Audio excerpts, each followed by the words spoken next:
Yes. So I just keep thinking about some of those fashion icons like Tyson Beckford and Naomi Campbell and Tyra Banks. Some of these really great models who kind of represented black fashion and kind of in some way carried the torch, because they didn't necessarily pave the way, but they were able to have these sustainable careers and created these images that are now, I'm not sure, we don't kind of have, the age of the traditional supermodel has kind of gone because now they're using actors and reality stars, influencers. So what's your take on that role of that sort of black icon personality in the industry? I think that of course, has been very important in fashion. People like you said, the Naomi Campbells. I mean, there's so many of them. I mean, we can go to Beverly Peels, Pat Cleveland's, even like Beth Ann Hardison. And people that were a part of I mean, there's so many, like so many. The supermodel is gone, but what I do like now, like right now, like, and it's very like new because of the Black Lives Matter and just black, that they are including now a lot more black models. It's taken this whole world thing to happen. So now they're starting to put faces on magazines and stuff like that. There's a black model named Alton Mason. He's a black young male model that he's like the new Tyson Beckford.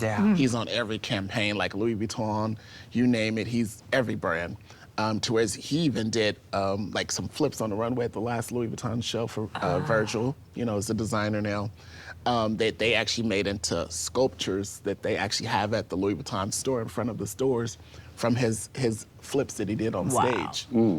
It's only right now in a good space and going into more designers are using black models on the runway. So That's a lot for you to say that. You've been in the business 20 years. It's literally just now. Like, if you would ask this question that's why I thought you were so 6 months ago, it would be it would have been a whole different story, That's good to know. Do you think this is going to be a fad? I'm just curious. I hope it's not a fad. I hope that, I feel like a lot of people don't like speak up and have held the fashion world accountable.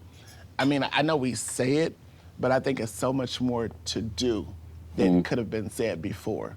Like even a lot of people, like Andre Leon Talley right now, he's speaking up against Anna Wintour now because, she's kind of kicked him to the curb and he has a new book coming out. But all these years, we never saw him say anything about it when he was next to Anna Wintour. Like Beth Ann Hardison, she's been stern for it for years. Like black models supporting whatever she could do to get them in there. And, she's the one that discovered Tyson Beckford. Wow. So she's been a very pivotal person for the movement. We need our white brothers and sisters right now. And to see this happening, most of all for our youngsters.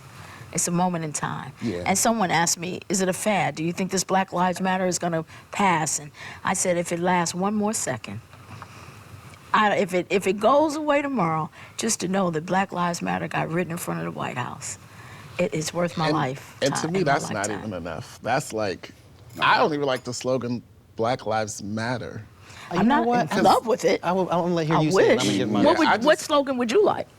Should it have been?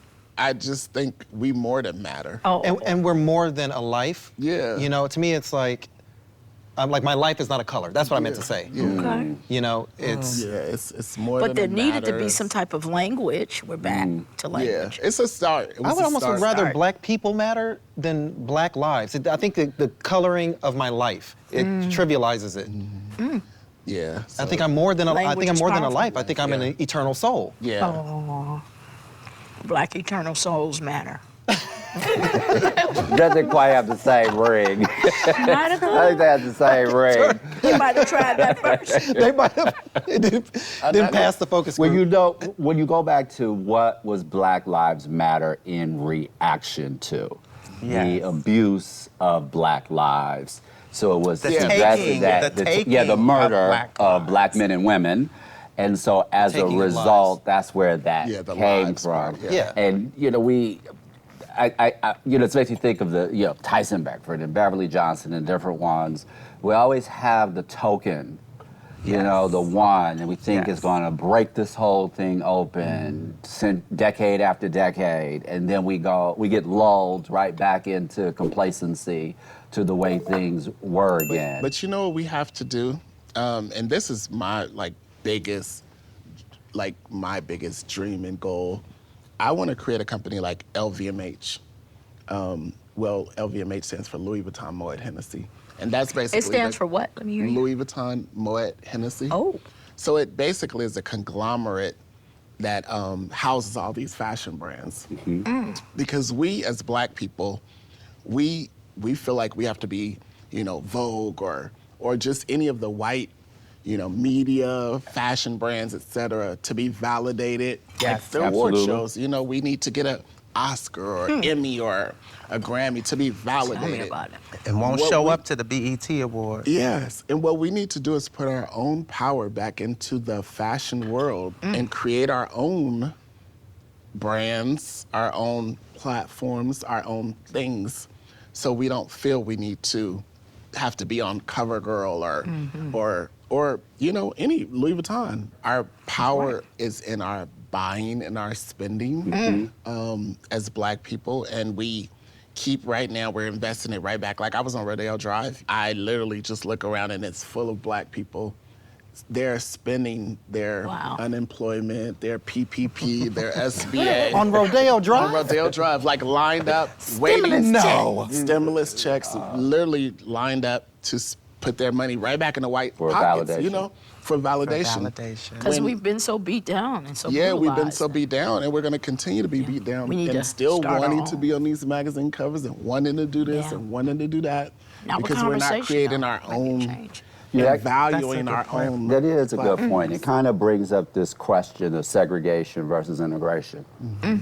Because we'll have that conversation, which suggests that we should separate and have our own and just do our own stuff, right? And then we live in a society that's bigger than us. We're not a sovereign nation within this nation, right? We're a part of this nation.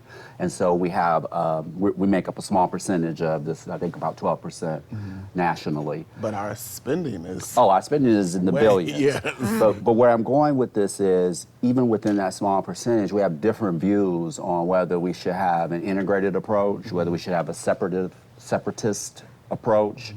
And so the whole reaction, because we're always reacting, right? The whole reaction is to be a part of, right? So we were fighting for integration. And we've spent the last 50 years trying to get in, and then looking back over 50 years and saying, damn, we didn't get the payoff of this investment. So where do we go from here? Go ahead. Yes, and to add to that, that we don't have a trust factor with one another. So when you look at Say that again, please. We don't have a trust factor with one another because we don't have, if you think about the Jewish community, the Italian community, that you've got all of these other ethnic groups that Asian communities, every city you go into, there is a Chinatown that is exclusively a Chinatown where you've got Chinese people living in that town.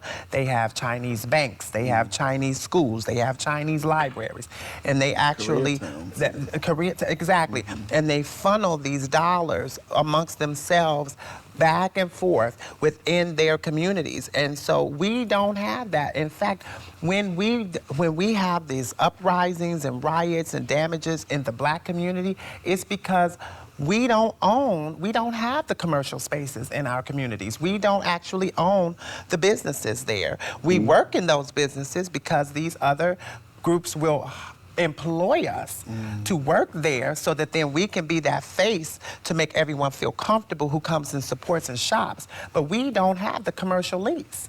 We don't actually have the space. So because we have this lack of trust for one another, there is not this commitment to support one another.